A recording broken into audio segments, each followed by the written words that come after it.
पुन्ना school ओजासिंग ताबा अगी मरुप ngasi ngasi makti school sida lagadi akoi na dum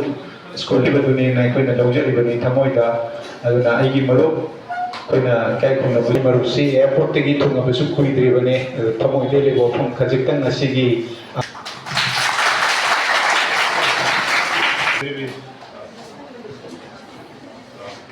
school sigi principal legi baru pa sing musim musiru sata se apoi na Dokter participate to binaba ako the tung dagi madam kanina tete ko from the binum su mixing jari exam da first division da school asidagi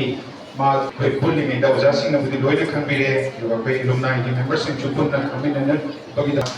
first division da pass kari school se open throw Guys, anak sehingga pimpinan bagi kita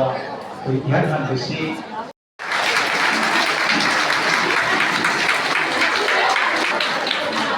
Aku ina anak sehingga kursin najari certificate ama, aduga sale cash na upalisingani amaga, aduga maki kursi da, aku sanagi aku kini aduna Sigi bagi hoki ba mahirap pero da oja noni na longsam vice principal na sinajari thank you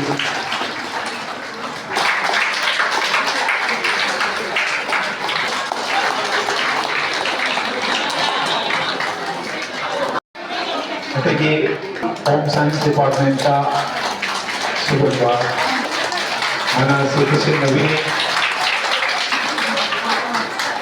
itu masih sian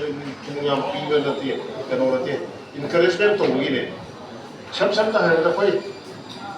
like ini yang segi sports dah fasa kita ada boy mah piba dah harau tu matang sesuatu amu yang ni buat atau pagan yang tu bagi apa na ini sih mama nyampe piba nanti encourage tu boleh aduh School tadi kan perikha tadi ni apa kata dia top dah tu ise. Ada kau itu pijak di sini first class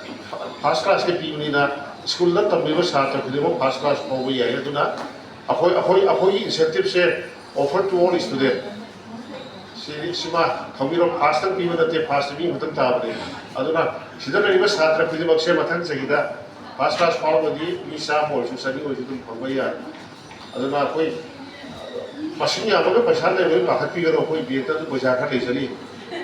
Yang mereka hoki tahu itu biar. Pasal ini walau.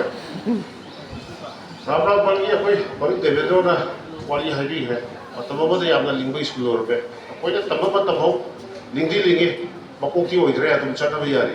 Mereka mah yang nak hari itu orang. Apa ini lingkungan sih lingkungan pada apa ini objektif apa school sih hari lagi pas glory dah apa. Harusnya aku ini hotel juga aku school dah loin tahu, jadi perhatian dah kaya dah betul tahu je. Jadi school ni kalau mat link seman darah, aduga function school dah tahu jadi school ni kalau sesuatu aku importance tu dah ini dah. Aduh, kalau